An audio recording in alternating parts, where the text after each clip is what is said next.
આ તેલ કાં આવે? હજી દાદા નાકમાંથી આમ ધીરું ધીરું નીકળ્યા કરે. આ તેલ તેલ ક્યાંથી નીકળે? તેલ કોણે નાખ્યું? આ બધા કે ભાઈ અમને ખબર નથી તેલ કઈ, અમે તેલ થોડા નાખે કોઈ. ડોક્ટરે કહ્યું તો પછી તેલ આવ્યું ક્યાંથી? આ તેલ આવ્યું ક્યાંથી? કોને તેલ નાખ્યું? એટલે ઓલો છોકરો બોલ્યો કે ત્યાં તો તેલ મેં નાખ્યું, મેં તેલ પૂર્યું. ડોક્ટરે હા બધા સામે તે તેલ પૂર્યું? તો કે હા. શું કામ? તો કે અવાજ આવતો હતો.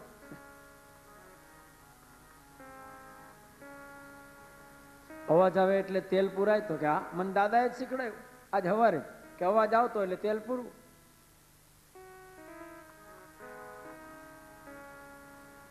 જો એ બાળક છે, જેવું જોશે એવું તરત ગ્રહણ કરશે. ભક્તિના સંસ્કાર પણ બાલ્યાવસ્થાની અંદર વધારે અસર કરે છે. તમે જુઓ ને, જે સંત થયા, જલારામ, મીરાબાઈને 5 વર્ષની ઉંમરે લગ્ન લાગી. મીરાબાઈની કથા બહુ સુંદર આવે છે. ગામની અંદરથી એક વરઘોડો નીકળો. 5 વર્ષની મીરા અટારી ઉપર ઝરૂખામાં ઊભી જુએ છે. એની માતા સાથે ઊભી છે. કહે છે, મામા આ શું છે? માએ કહ્યું વરઘોડો છે. મીરા કે વરઘોડો એટલે શું? માએ કહ્યું કે વરઘોડો એટલે વરઘોડો. તો કે ના એમ નહીં, મને સમજાવીને કે વરઘોડો એટલે શું. એને કહ્યું કે આ જે બેઠો છે ને ઘોડા ઉપર એ વરરાજો છે અને એ પરણવા જાય છે. મીરાએ કહ્યું પરણવું એટલે શું? પરણવું એટલે લગ્ન કરવા. લગ્ન કરવા એટલે શું? બધું પૂછે છે. લગ્ન કરવા એટલે 2 આત્માઓનું મિલન થાય,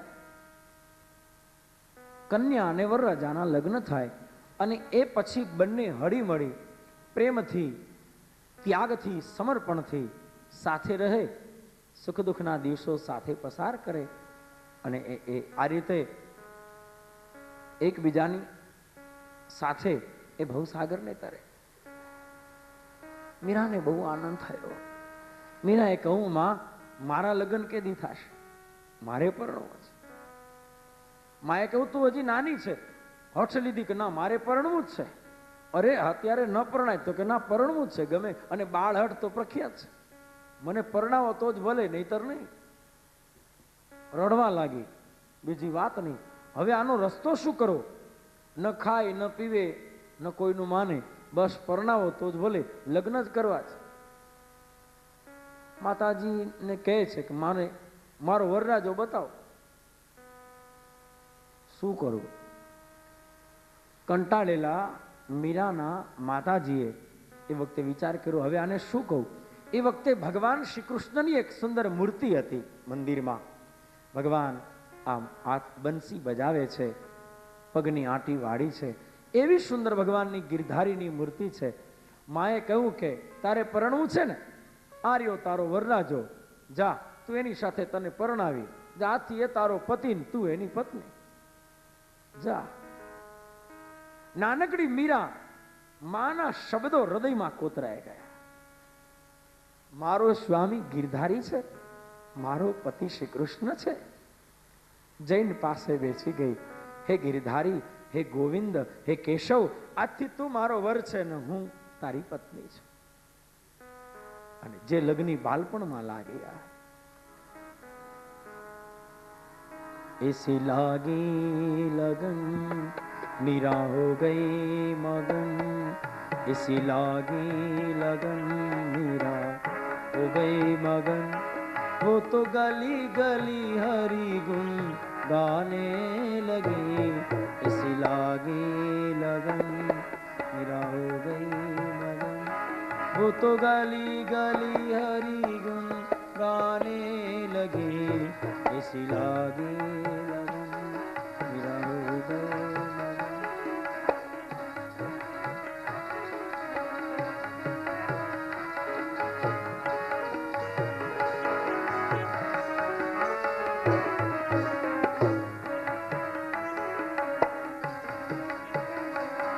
कोई रोके नहीं, कोई टोके नहीं, कोई रोके नहीं, कोई टोके नहीं। मीरा गोविंद गोपाल गाने लगी, मीरा गोविंद गोपाल गाने लगी। बैठी संतों के संग रंगी मोहन के रंग, बैठी संतों के संग रंगी मोहन के रंग। मीरा प्रेमी प्रीतम को मनाने लगी, मीरा प्रेमी प्रीतम को मनाने लगी। वो तो गली गली,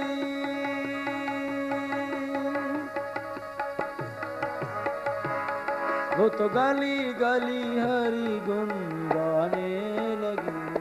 ऐसी लागी लगन मेरा हो गई मगन, ऐसी लागी लगन मेरा हो गई मगन। वो तो गली गली हरि गुण गाने लगे, गाने लगे। महलों में पले बन के जोगन चले, महलों में पले बन के जोगन। मीरा रानी दीवानी कहाने लगे, सुलागे लगन मीरा हो गई मगन, सुलागे लगन मीरा हो गई मगन।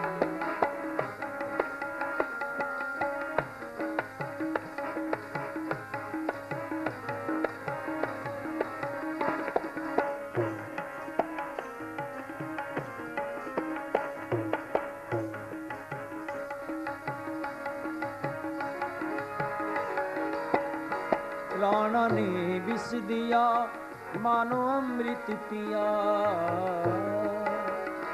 राणा ने विष दिया मानो अमृत पिया। मीरा सागर में सरिता समाने लगी, मीरा सागर में सरिता समाने। दुख लाखों सहे मुख से गोविंद कहे, दुख लाखों सहे मुख से गोविंद कहे। मीरा गोविंद गोपाल गाने लगी, मीरा गोविंद गोपाल गाने। वो तो गली गली, वो तो गली गली हरि गुण गाने लगे। से आगे लगन मेरा हो गए लगन है, से आगे लगन मेरा हो गई। वो तो गली गली गली हरि हरि गुण गाने लगे, गली गली हरि गुण गाने लगे। ऐसी लागी लगन मेरा हो गई लगन, ऐसी लागी लगन मेरा हो गई लगन, ऐसी लागी लगन मेरा हो गई।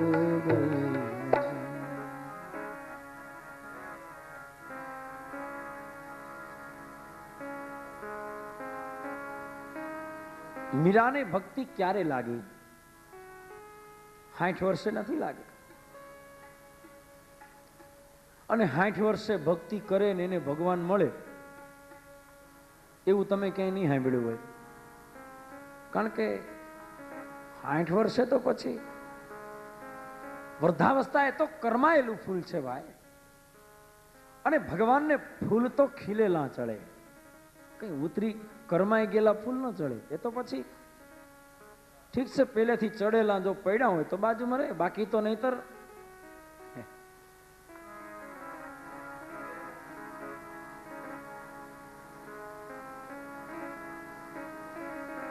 પણ આપણી કરુણા એ છે કે આપણે કરમાઈ જાય ને ત્યાં જ ન્યા જાય.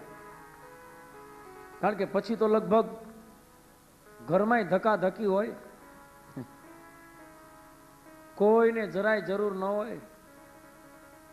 ઘરના એ માનતા કરે ક્યાંક જાઓ ને બાપા મંદિરે કથામાં, ઘરમાં તો નિરાત. આમ બધેથી આમ ધક્કા મુક્કી થાય ને પછી આપણે ભગવાન પાસે જઈએ. ભગવાન કે હવે કોઈને જરૂર નથી, તઈએ મારી પાસે આવ્યો. તોય ભગવાન દયાળુ છો, કાંઈ વાંધો નહીં, તું તારે મૂંઝામાં કોઈ ન હાચવે ને હું હાચવીશ. એ તો દયાળુ છે ભાઈ.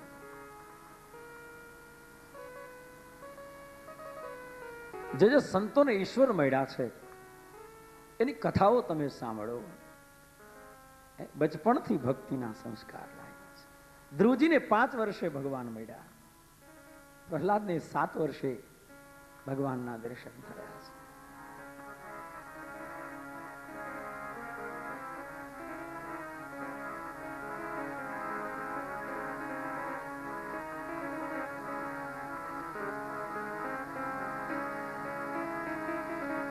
નારદજીને સંતના સંગની અંદર જીવન પરિવર્તન થયું છે. સંતો જ્યારે વિદાય લેતા હતા ત્યારે નારદ કહે છે, હું પણ સાથે આવીશ, મારે સાધુ થવું છે, મારે સંસારનો ત્યાગ કરવો છે.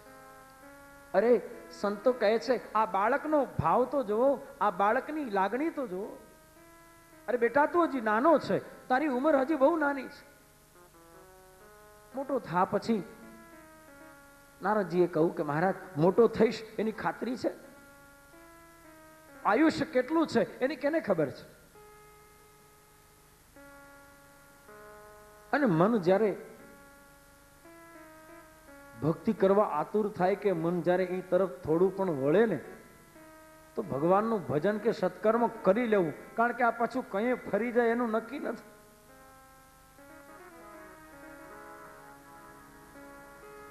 કંઈક આપને એવો ભાવ આવે, ઓહો ભાવ આવે તઈ કરીએ નહીં, પછી ભાવ વયો જાય તઈ કરીએ.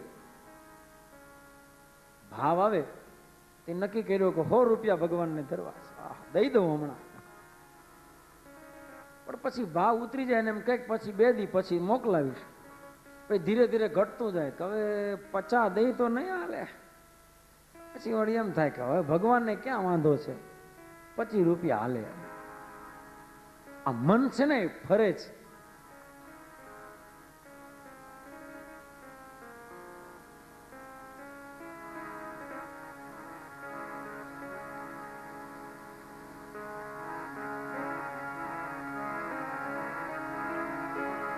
જેણે શમરા નહીં સારંગ પાણી, એને મનખામાં મોજ સમાણી. શમરા નહીં સારંગ પાણી, એને મનખામાં મોજ સમાણી. જેણે શમરા નહીં સારંગ પાણી, એને મનખામાં મોજ સમાણી. એને મનખામાં મોજ સમાણી. સમરા નહીં સારંગ પાણી, મનખામાં મોજ સમાણી. એ મનખામાં મોજ સમાણી. સંતોએ કહ્યું બેટા તારી ફરજ છે અત્યારે કે માની સેવા કરે. આ જીવ ઉપર ઋણ છે, માયા એના ઉપર એક ઋણ છે, ફરજ છે. દીકરો જન્મે એટલે કેટલા ઋણ એના ઉપર હોય છે, એના મા બાપનું ઋણ એના ઉપર હોય છે, આચાર્યોનું ઋણ હોય છે, એના પરિવારનું ઋણ એના ઉપર છે, આ દેશના ઋષિઓનું એના ઉપર ઋણ છે. જીવ અનેક પ્રકારના ઋણથી બંધાયેલો છે.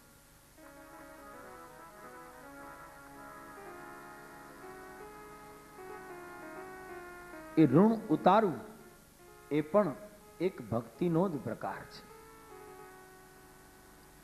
મા બાપને ઘેરે દુખી મૂકી અને જાત્રા કરવા જઈએ તો ભગવાન કહે છે બરાબર નથી. મા બાપની સેવા કર, એમાં જ બધું પુણ્ય સમાયેલું છે. ઘરમાં કાશી, ઘરમાં મથુરા, ઘરમાં છે ગોકુળિયું ગામ. એ કઈ જગ્યાએ? મા બાપની સેવામાં.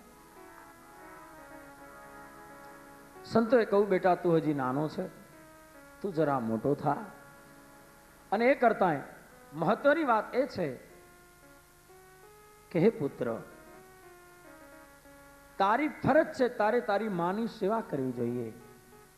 પેલા તારી આ ફરજનું તું પાલન કર અને એ પછી તું વનમાં જજે. હવે તને બ્રહ્મ જ્ઞાન પ્રાપ્ત થઈ ગયું છે,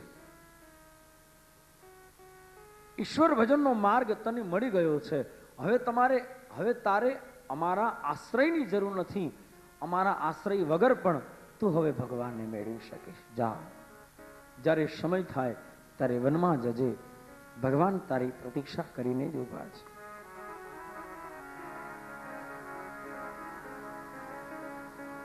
નારદજીએ માની ખૂબ સેવા કરે છે. પછી તો સમય જતા વિધવા માનું મરણ થયું. માં ભગવાનના ધામમાં ગઈ, માની બધી ક્રિયાઓ કરી. હવે તો યુવાન થયેલા નારદજી વન માર્ગે ચાલી નીકળ્યા છે. વનમાં માર્ગે જાય છે. માર્ગની અંદર અનેક પ્રકારની માયાઓ નારદજીને લોભાવે છે. વચ્ચે એક સોનાની ખાણ આવી. નારદજી એમાં લલચાયા નહીં. આગળ જતા હીરા માણેકની ખાણ આવી. નારદજી એમાં નિયમ છે, તમે ભક્તિના માર્ગે ચાલો એટલે માયા વચ્ચે વિઘ્ન કરે. માયા વચ્ચે વિઘ્ન કરે. નારદજી કોઈ પણ વસ્તુમાં ન ફસાતા સીધા વનમાં ગયા અને તપ કરવા લાગ્યા છે.